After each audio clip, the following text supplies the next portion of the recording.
ओम शांति।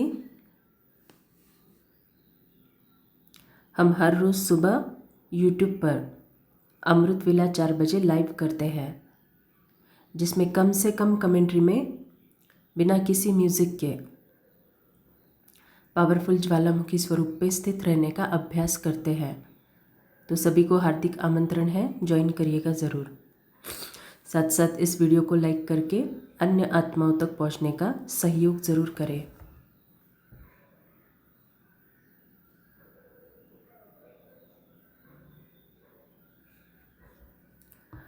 ओम शांति। आज है 27 जून 2026। प्रातः मुरली मधुबन से बाप दादा। मीठे बच्चे, याद से आत्मा का किचड़ा निकालते जाओ। आत्मा जब बिल्कुल पावन बने तब घर चल सके। याद के दो अर्थ है, एक तो योग और ज्ञान की धारणा या फिर ज्ञान की समझ होना, और उस ज्ञान को अपने जीवन में प्रत्यक्ष रूप में धारण करना। तो ज्ञान और योग ये याद से कनेक्टेड है, और बाबा बोल रहे हैं याद से आत्मा का किचड़ा निकलते जाओ। आत्मा जब बिल्कुल पावन बने तब घर चल सके। प्रश्न, इस अंतिम जन्म में बाप के किस डायरेक्शन को पालन करने में ही बच्चों का कल्याण है? उत्तर, बाबा कहते हैं मीठे बच्चे, इस अंतिम जन्म में बाप से पूरा वर्षा ले लो। बुद्धि को बाहर में भटकाओ मत। विष को छोड़ अमृत पियो। तो विष को छोड़ अमृत पियो माना ये सिर्फ काम विकार के लिए नहीं है, पांचों विकार के लिए बाबा बोल रहे हैं। काम, क्रोध, लोभ, मोह, अहंकार, इन पांचों विकारों से संबंधित जो भी कर्म है, जो भी कर्म आप करते हो वो विष है। तो बाबा बोल रहे हैं विष को छोड़ अमृत पियो। इस अंतिम जन्म में ही तुम्हें 63 जन्मों की आदत मिटानी है। इसीलिए रात दिन मेहनत कर देही अभिमानी बनो। तो रात दिन मेहनत करना है, तो रात दिन तो हम योग नहीं कर सकते 24 घंटा। इसीलिए ज्ञान और योग, इन दोनों बातों को हमेशा साथ रखना है। बाबा जब बोलते हैं मेरे साथ कंबाइंड स्वरूप में स्थित हो जाओ, उसके भी दो अर्थ है। एक तो योग में जो हम कंबाइंड स्वरूप में रहते हैं वो, और दूसरा जब जब मैं आत्मा, बाबा मुझे जो भी ज्ञान सुनाते हैं, पढ़ाते हैं, उसको जीवन में उतारती हूँ, तब तब मैं आत्मा बाबा के साथ कंबाइंड स्वरूप में रहती हूँ। तो रात दिन मेहनत कर देही अभिमानी बनो। ओम शांति। शांति धाम विश्रामपुरी है। तो फील करना, जब आप परम धाम की अवस्था में स्थित रहते हो योग में, तब क्या आत्मा को सच में गहन शांति की वो अवस्था प्राप्त होती है, फील करते हैं। जब जब मैं आत्मा ज्ञान को धारण करती हूँ, फील करना, क्या मैं आत्मा शांति को फील करती हूँ। शांति धाम विश्रामपुरी है। इस दुनिया से सब थके हुए हैं, चाहते हैं कि हम अपने सुखधाम में जाए। यह दुनिया अच्छी नहीं लगती। स्वर्ग को देखते हैं तो नर्क से दिल कैसे लगे। कहते हैं बाबा जल्दी करो, इस दुखधाम से ले चलो। बाप भी समझाते हैं यह तो छीछी दुनिया है। इनका नाम ही है डेविल वर्ल्ड, नर्क। यहाँ कोई अच्छा अक्षर है क्या? कहाँ डीटी वर्ल्ड, कहाँ डेविल वर्ल्ड। इस डेविल वर्ल्ड में सब तंग हो गए हैं, परंतु वापस कोई जा नहीं सकते। तमो प्रधानता की खाद पड़ी हुई है, वो खाद आत्मा से निकले उसके लिए पुरुषार्थ कर रहे हैं। जो अच्छे पुरुषार्थी हैं उनकी अवस्था पिछाड़ी में अच्छी हो जाएगी। तो अपने आप को चेक करना, क्या मैं अच्छे पुरुषार्थी हूँ? अच्छे पुरुषार्थी की डेफिनेशन दो है, एक तो ज्ञान और योग। ऐसे नहीं कि मैं सिर्फ योग कर रही हूँ एकदम परफेक्टली, बहुत पावरफुल योग करती हूँ, दिन भर में ट्रैफिक कंट्रोल करती हूँ, लेकिन जब ज्ञान को धारण करने की बात आती है तब अगर मैं आत्मा ज्ञान को धारण नहीं कर रही हूँ, अपने ही एटीट्यूड में रहती हूँ या फिर अपने ही अहंकार में रहती हूँ, तो मैं आत्मा अच्छी पुरुषार्थी नहीं हूँ। तो जो अच्छे पुरुषार्थी है उनकी अवस्था पिछाड़ी में अच्छी हो जाएगी। माना यथार्थ योग करना और ज्ञान की धारणा से पिछले स्वभाव संस्कार को भस्म करना, ये दो बातें जो करता है वही आत्मा अच्छी पुरुषार्थी है। क्योंकि अगर आप पिछले संस्कार को यूज़ कर रहे हो ना बार बार, तो आप दुर्गति को पा रहे हो, माना हिसाब किताब को कई गुना बढ़ा रहे हो। ये पुरानी दुनिया खलास हो जाएगी। अब तो बाकी थोड़े रोज़ है। जब तक बाप आकर वापस न ले जाए तब तक कोई वापस जा नहीं सकते। दुनिया में दुख है ना, घर में भी कोई ना कोई दुख रहता है। अंडरलाइन, घर में भी कोई ना कोई दुख रहता है।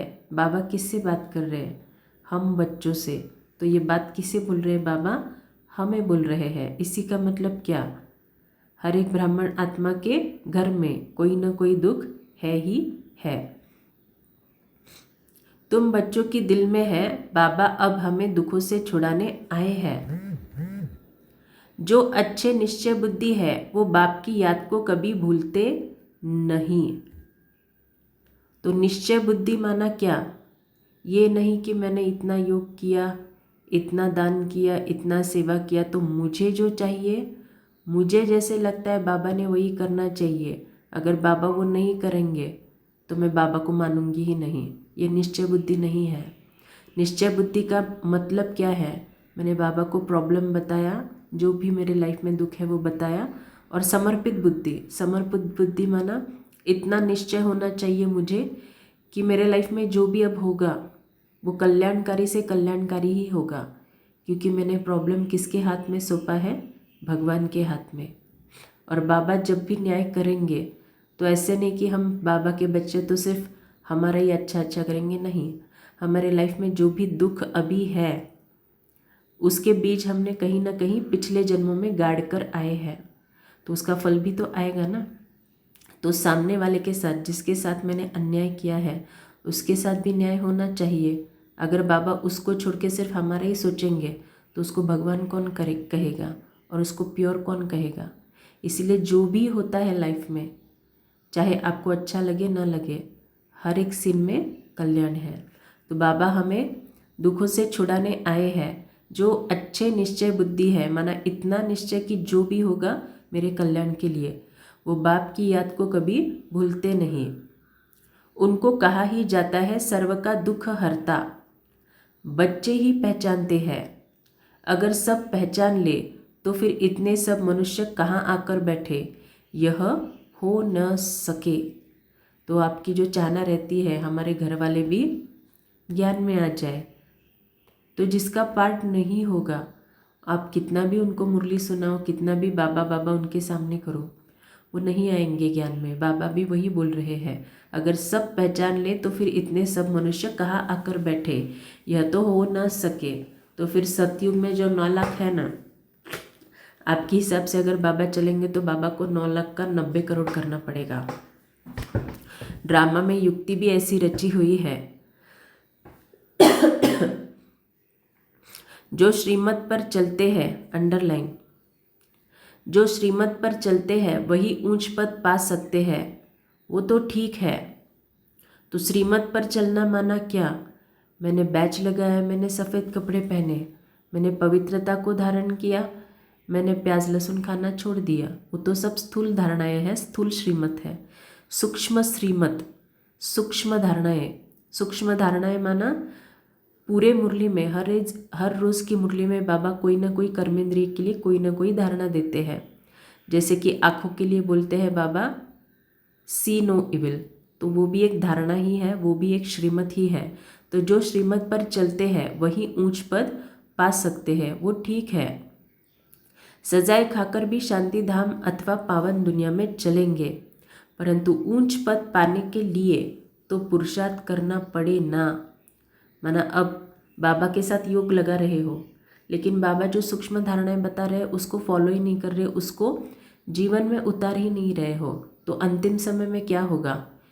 एक तो आपने पिछले संस्कार को यूज़ किया, इसलिए उसका दुर्गति का बोझा और ज़्यादा बड़ा हुआ होगा, और महाविनाश के समय इतना टाइम नहीं होगा कि आप योग बल से उसको चुकतू कर सके। तो उस समय क्या होगा? धर्मराज आपको सूक्ष्म सजाए माना वो सजाए होती है जो 1 सेकंड में कई जन्मों की भोगना आत्मा को बहुत दुख देकर जाती है। तो उस सूक्ष्म भोगना को भोग के फिर आत्मा पवित्र बनती है। आत्मा पवित्र बनती है माना क्या? जब आत्मा सभी हिसाब किताब से मुक्त होती है, इसको ध्यान से सुनना, जब आत्मा सभी हिसाब किताब से मुक्त होती है तब उस मुक्त आत्मा को पवित्र आत्मा बोला जाता है। तो सजाए खाकर भी शांति धाम अथवा पावन दुनिया में जाएंगे, परंतु ऊंच पद पाने के लिए तो पुरुषार्थ करना पड़े ना। दूसरा, पावन बनने बिगर पावन दुनिया में कोई जा न सके। यह जो कहते हैं कि फलाना ज्योति ज्योत समाया वापस गया, यह हो नहीं सकता। तो इसको लिखना ज़रूर, क्योंकि ये ऋषि मुनि बहुत बोलते थे कि ज्योति ज्योत में समाया। तो इसको जब हम लिखेंगे फलाना ज्योति ज्योत में समाया वापस गया, ये हो नहीं सकता। जब जब मैं आत्मा इस महावाक्य को लिखूंगी उसका बीज कल्पवृक्ष की हर आत्मा में डलता जाएगा। फिर प्रत्यक्षता के समय सभी आत्माओं को इस महावाक्य का साक्षात्कार, बाबा का साक्षात्कार हो जाएगा। जो पहले पहले सृष्टि पर आए हैं लक्ष्मी नारायण, वह भी वापस जा नहीं सकते, तो और कोई कैसे जा सकते हैं? इनके भी अब 84 जन्म पूरे हुए, अब जाने के लिए तपस्या कर रहे हैं। सब पुकारते ही है एक बाप को, ओ गॉडफादर, ओ लिबरेटर। वह गॉडफादर है दुख हरता सुख करता। कृष्ण आदि और किसको थोड़े ही पुकारते हैं? क्रिश्चियन हो मुसलमान हो, सब ओ गॉड फादर कह बुलाते हैं। आत्मा बुलाती है अपने फादर को। फादर कहते तब है जब समझते हैं हम आत्मा है।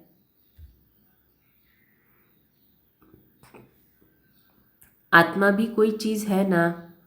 आत्मा कोई बड़ी चीज़ नहीं है, वह तो एक स्टार है,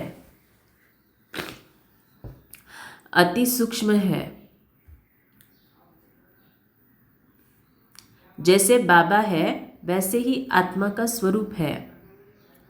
अब तुम बाप की महिमा करते हो, वह सत्य चित्त है, ज्ञान का सागर, आनंद का सागर है। तो चलते फिरते जब याद करोगे आप बाबा को, आज याद करना शिव बाबा सत्यचित, ज्ञान का सागर, आनंद का सागर। तुम्हारी आत्मा भी उनके समान बनती है। तुम्हारी बुद्धि में अब सारे सृष्टि के आदि मध्य अंत का ज्ञान आ गया है, और कोई मनुष्य मात्र में यह ज्ञान नहीं है।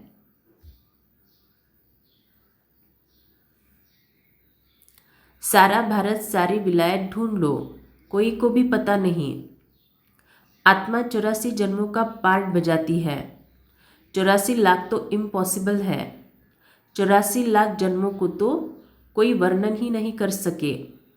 तो हम भी देखते हैं, अभी अगर समझो 84 लाख जन्म होते तो आज जो आत्मा की हालत है, सारी सृष्टि की हालत है, अब तो सिर्फ 5000 वर्ष हुए हैं। सोचो 84 लाख अगर वर्ष होते या फिर जन्म होते तो वो एंडिंग समय में क्या हालत होगी आत्मा की। इसीलिए 84 लाख तो इम्पॉसिबल है। 84 लाख जन्मों का तो कोई वर्णन ही नहीं कर सके। बाप कहते हैं तुम अपने जन्मों को नहीं जानते हो, हम सुनाते हैं। वह सब सुनते हुए भी पत्थर बुद्धि समझते नहीं कि 84 लाख जन्म हो तो कोई सुना ही कैसे सकते। अभी तुम जानते हो हम ब्राह्मण हैं, हमने 84 जन्म लिए हैं। ब्रह्मा ने भी 84 जन्म लिए हैं। विष्णु ने भी 84 जन्म लिए हैं। ब्रह्मा सो विष्णु, विष्णु सो ब्रह्मा। लक्ष्मी नारायण ही 84 जन्म ले, फिर ब्रह्मा सरस्वती बनते हैं। यह भी समझने की बात है ना। तो इसके ऊपर विचार सागर मंथन ज़रूर लिखना। बाबा ने यहाँ पे क्या कहा है, ब्रह्मा ने भी 84 जन्म लिए हैं, विष्णु ने भी 84 जन्म लिए हैं। विष्णु का मीनिंग क्या है? ऐसी आत्मा जिसमें विष का अंश नहीं है। तो चेक करना बाबा को यहाँ पे क्या बोलना है। यह भी समझने की बात है ना। बाप कहते हैं हर 5000 वर्ष बाद आकर समझाता हूँ। 5000 वर्ष का चक्र है। अभी तुमने वर्णों का राज भी समझा है। हम सो का अर्थ भी समझा है। हम आत्मा सो देवता बनते हैं, फिर हम सो क्षत्रिय, हम सो वैश्य शूद्र बनते हैं। तो सतयुग में देवता वर्ण, त्रेता में क्षत्रिय वर्ण, द्वापर में वैश्य और कलयुग में शूद्र। तो ये वर्ण जो है ये दूसरा तीसरा कुछ नहीं, आत्मा की कलाएं जितनी कम होती जाती है वैसे उसका वर्ण चेंज होता जाता है। हम इतने इतने जन्म लेते हैं, फिर हम सो ब्राह्मण बनते हैं। ब्राह्मणों का यह एक जन्म है। यह है ही तुम्हारा हीरे जैसा जन्म। बाप कहते हैं ये तुम्हारा उत्तम शरीर है, इससे तुम स्वर्ग का वर्षा पा सकते हो। इसीलिए अब और कोई तरफ भटको मत। ज्ञान अमृत पियो। तो ज्ञान अमृत पियो इसका मतलब क्या? सिर्फ मुरली सुना, खुश हुए, वो तो प्राइमरी स्टेज है, लेकिन इतने तक ही स्टॉप नहीं होना है। अगर आपको बाबा की सच्ची गोप गोपिका बनना है ना, तो सच्ची गोप गोपिका वो है जो इस ज्ञान को धारण करती है, ज्ञान को प्रत्यक्ष रूप में उतारती है। तो बाबा बोल रहे हैं ज्ञान अमृत पियो, माना इस ज्ञान को अपने अंदर इतना समाना है, कर्मेंद्रियों के अंदर उस ज्ञान को इतना समाना है कि आपके हर कर्म से मुरली दिखे। तो ये है मीनिंग ज्ञान अमृत पीने का। समझ में भी आता है। बरोबर 84 जन्म लेते हैं।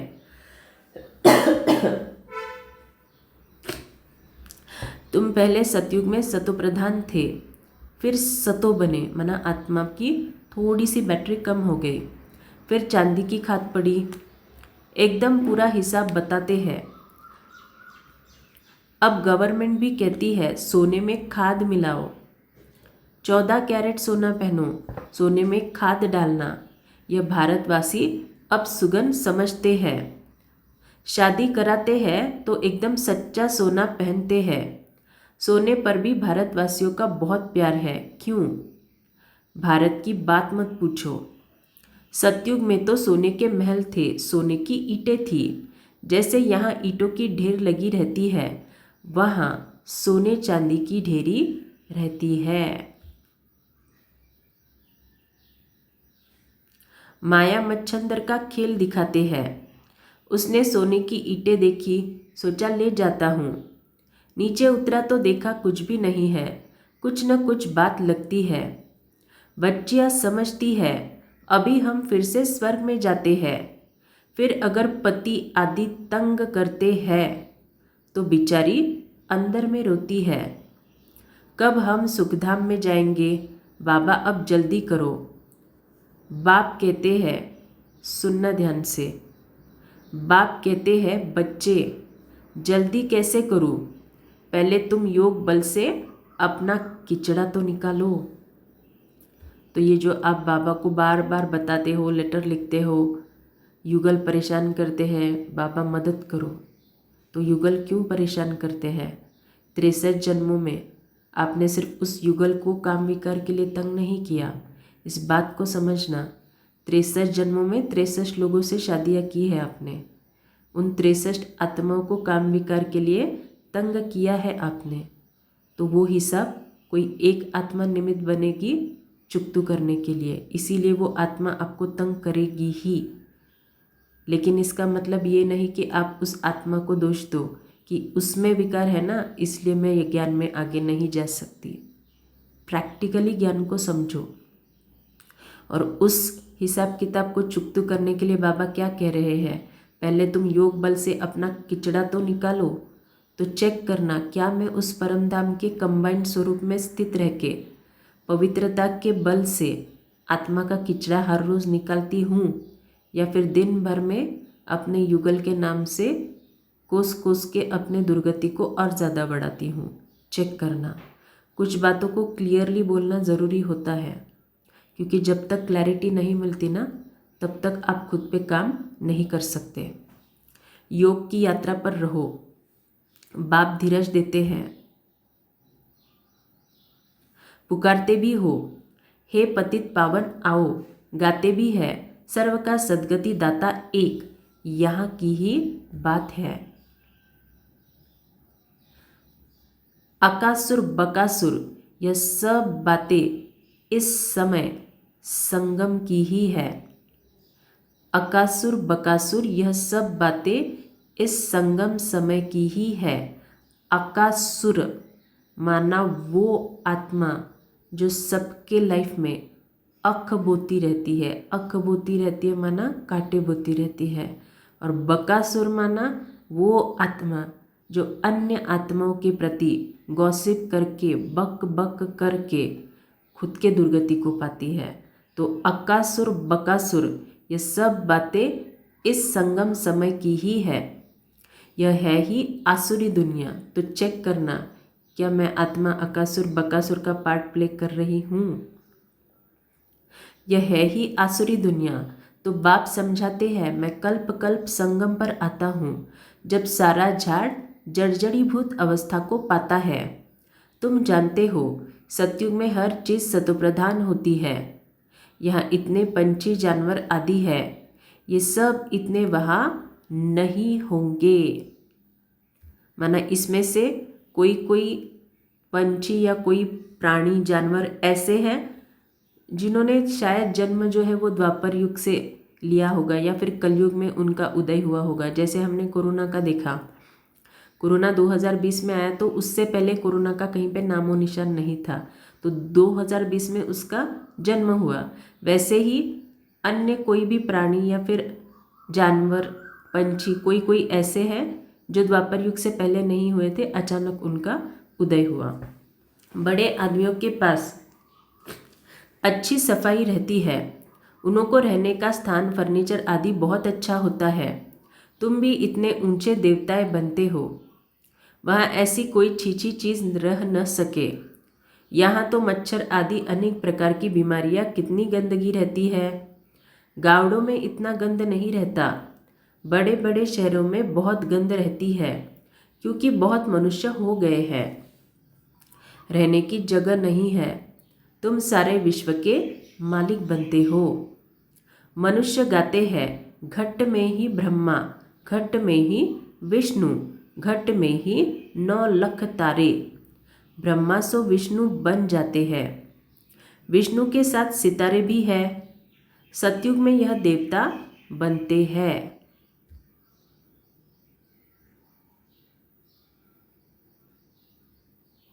घट में माना क्या, एक घाघर में ही, तो इतने थोड़े ही होते हैं। झाड़ पहले छोटा होता है, फिर वृद्धि को पाता है। सतयुग में तो बहुत थोड़े होंगे, मीठी नदियों के ऊपर रहते होंगे। यहाँ नदियों से बहुत कैनाल्स निकालते हैं, वहाँ कैनाल्स आदि थोड़े ही होते हैं। मुट्ठी जितने तो मनुष्य होते हैं। सतयुग आदि की बाबा बोल रहे हैं, मुट्ठी जितने मनुष्य। तो सतयुग आदि में कितने होंगे, 9,16,108। तो चेक करना अपने पुरुषार्थ को, क्या मेरा पुरुषार्थ इतना तीव्र तगड़ा है जो मैं उस 9 लाख की गिनती में आऊँ। इतने के लिए गंगा जमुना तो है ही, उन नदियों के ही आसपास रहते हैं। 5 तत्व भी देवताओं के गुलाम बन जाते हैं। कभी भी बेकायदे बरसात नहीं पड़ती, कभी नदी उछल नहीं खाती।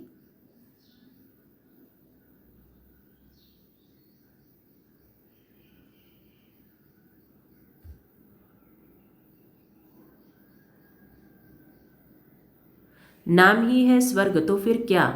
अब बाप कहते हैं स्वर्ग की आयु इतने लाख वर्ष है।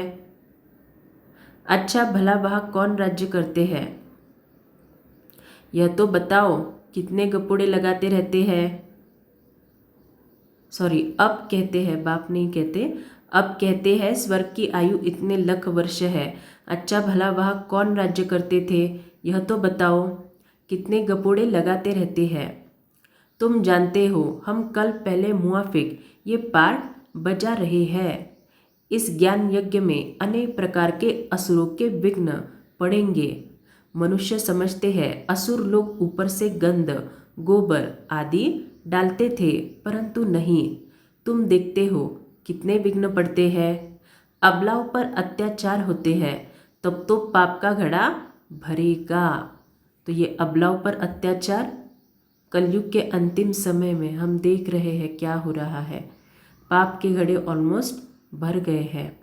बाप कहते हैं थोड़ा सहन करना पड़ेगा।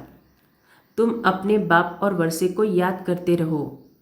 मार खाने समय भी बुद्धि में याद करो शिव बाबा।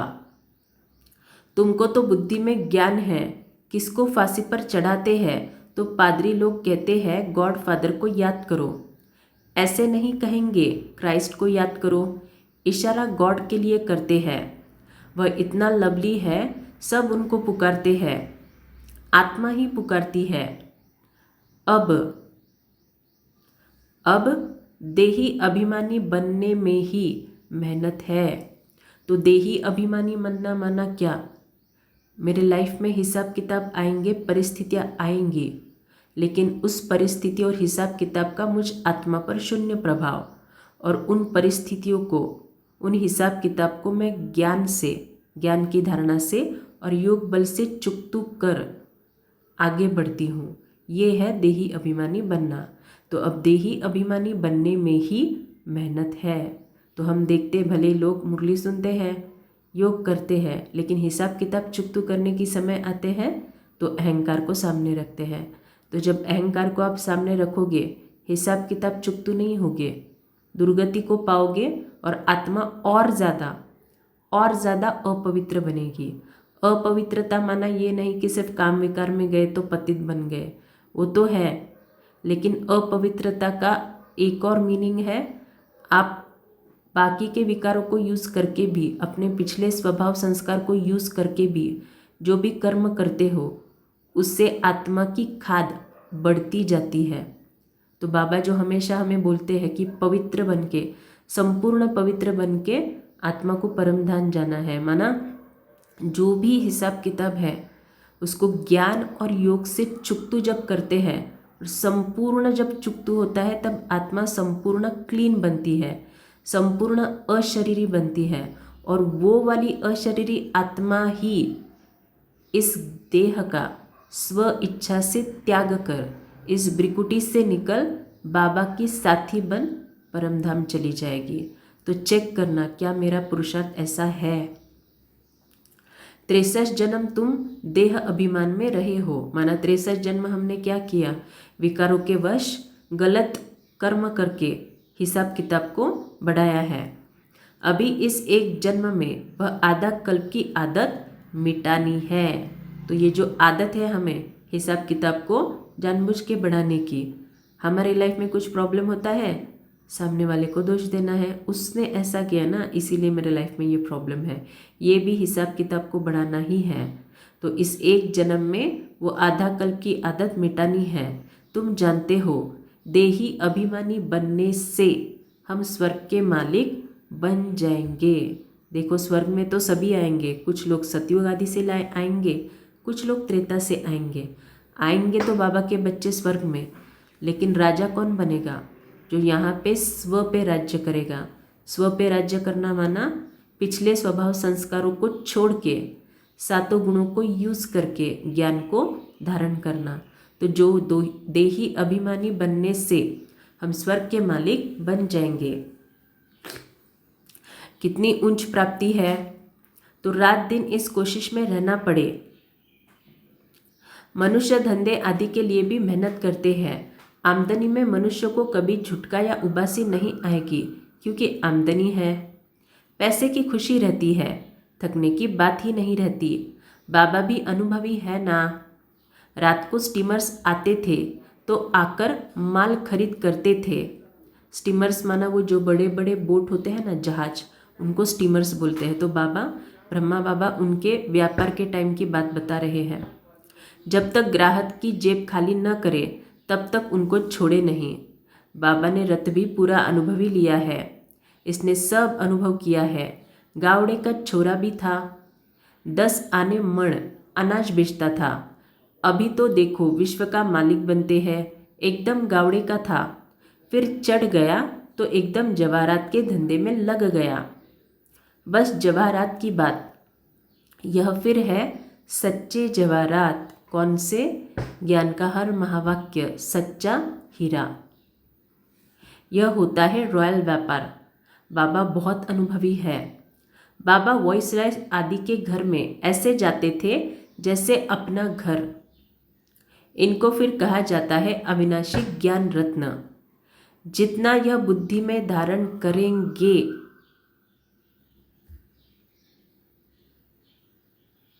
जितना यह बुद्धि में धारण करेंगे, इससे तुम पदमपति बनेंगे। बुद्धि में धारण करना मतलब क्या? जो बात हमारे बुद्धि में चलती रहती है ना, दिमाग में, वही बातें हमारे कर्म में आती है। तो इन ज्ञान रत्नों को बुद्धि में धारण करना माना उसको इतना कर्मेंद्रियों में समाना है कि मेरे कर्म से ये ज्ञान रत्न झलके।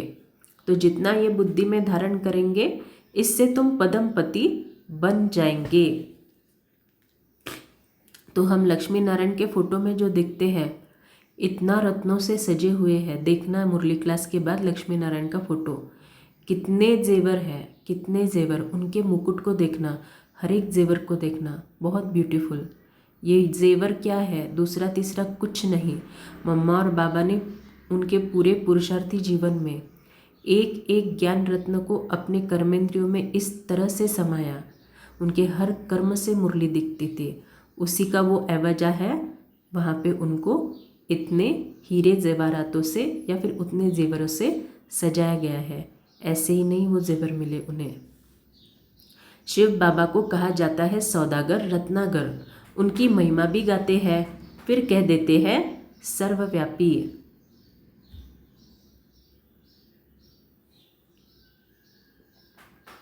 महिमा के साथ फिर इतनी ग्लानि, कैसी हालत हो गई है भक्ति मार्ग की।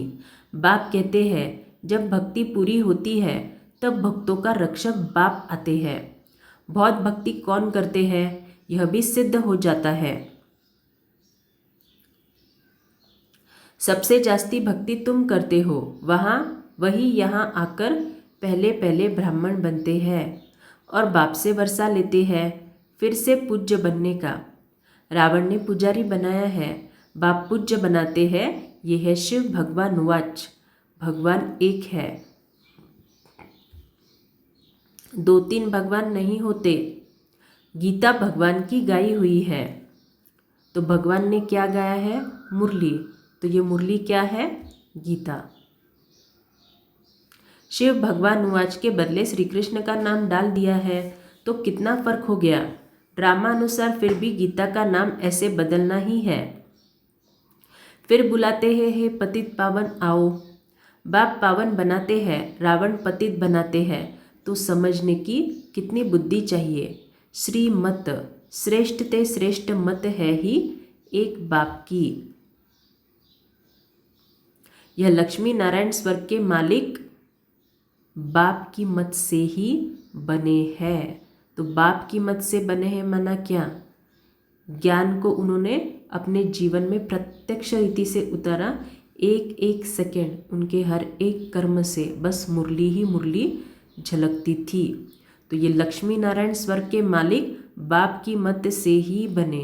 अच्छा, मीठे मीठे सिकिल दे बच्चों प्रति माता पिता बाप दादा का याद प्यार और गुड मॉर्निंग। रूहानी बाप की रूहानी बच्चों को नमस्ते। हम रूहानी बच्चों की रूहानी माता पिता बाप दादा को याद प्यार, गुड मॉर्निंग और नमस्ते। शुक्रिया बाबा, आपका पद्मा पदम शुक्रिया। इस ज्ञान मार्ग के 4 सब्जेक्ट: ज्ञान योग, धारणा, सेवा। बाबा हमेशा बोलते हैं योग मुख्य सब्जेक्ट है, योग ही मुख्य सब्जेक्ट है। जब मैं आत्मा बाबा के साथ यथार्थ योग करती हूँ, आत्मा पवित्र बनती है, और वो पवित्र आत्मा जब इस ज्ञान को धारण करती है, इस ज्ञान को समझकर अपने कर्मों से ज्ञान को प्रत्यक्ष करती है, वही आत्मा असल में धारणाओं में है, ऐसे हम बोल सकते हैं, या फिर सूक्ष्म धारणा कर रही है। और जो आत्मा ज्ञान, योग और धारणा एक्यूरेट कर रही है, उसकी धारणाओं द्वारा ऑटोमेटिकली सेवा होती रहती है। तो ये है ज्ञान, योग, धारणा, सेवा।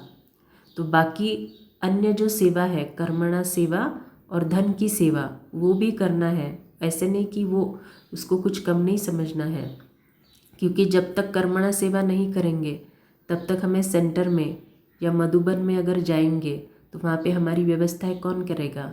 तो उसी के लिए कर्मणा सेवा का महत्व। और धन की सेवा जब तक नहीं करेंगे तब तक यज्ञ कैसे आगे बढ़ेगा। वैसे तो बाबा का यज्ञ है, उनको किसी की ज़रूरत नहीं है, लेकिन उल्टा बाबा हमें चांस देते हैं कि आप अपना धन सफल करके अपना भाग्य बनाओ। तो कर्मणा सेवा को भी महत्व देना है, धन की सेवा को भी महत्व देना है। लेकिन ये नहीं कि मैं योग नहीं करूँगी, ज्ञान को धारण नहीं करूँगी, पिछले संस्कार को यूज़ करूँगी, लेकिन मैं कर्मणा सेवा करूँगी, लेकिन फिर ऐसे में वो सेवा जमा भी नहीं होती। और बाबा का ये महावाक्य है, अगर आप बाबा की याद में सेवा नहीं कर रहे हो तो उसका 5% ही जमा होता है। बाबा की याद में सेवा करना माना क्या, आप सेवा करते वक्त आपको स्वभाव संस्कार के पेपर आएंगे, स्वभाव संस्कार के आएंगे ही आएंगे। देखना आप, सेवा में ये बहुत आता है। तो उस समय आप मनसा में और कर्मणा में कितना इस ज्ञान को धारण करते हो ना, उसको बोलेंगे बाबा की याद में सेवा किया। और दूसरी बात मैंने उस दिन भी बताया था, आप हर रोज़ अगर सेंटर जाते हो, आप भले महीने का धन का सेवा देते हो, वो तो देना ही है, लेकिन हर रोज़ जाते हो तो बाबा की भंडारी में कुछ ना कुछ धन की सेवा ज़रूर डालना, क्योंकि जहाँ पे धन लगता है ना, वहाँ पे मन ऑटोमेटिकली लगता है। और जब हम वो धन की सेवा हर रोज़ की करते हैं तो वो हर रोज़ का जो पुण्य का खाता है, दुआ का खाता है ना, वो अलग से सेपरेटली आपके जमा होते जाएंगे। धारणा के लिए मुख्य सार, इस एक जन्म में 63 जन्मों के पुराने देह अभिमान की आदत मिटाने की मेहनत करनी है। देही अभिमानी बन स्वर्ग का मालिक बनना है। इस हीरे तुल्य उत्तम जन्म में इस बुद्धि को भटकाना नहीं है। सतोप्रधान बनना है। अत्याचारों को सहन कर बाप से पूरा वर्षा लेना है।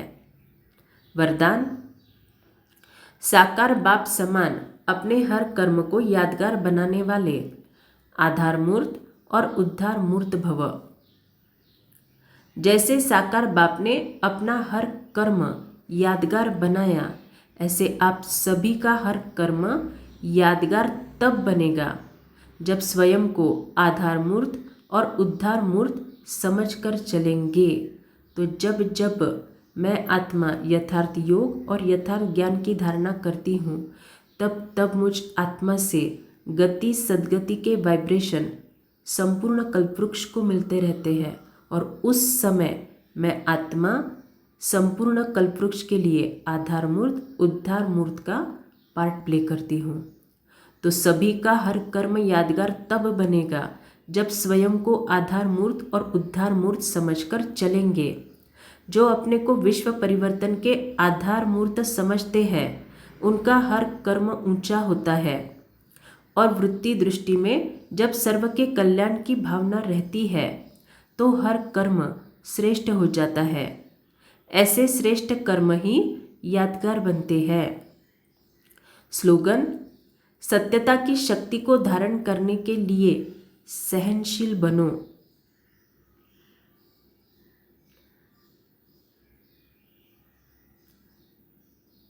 अच्छा, अव्यक्त इशारे का एक पॉइंट पढ़ते हैं।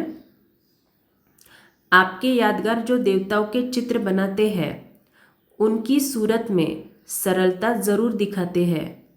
तो जो जितना सहज पुरुषार्थी होगा, वो मनसा में भी सरल, वाचा में भी सरल, कर्म में भी सरल होगा, उसको ही फरिश्ता कहते हैं।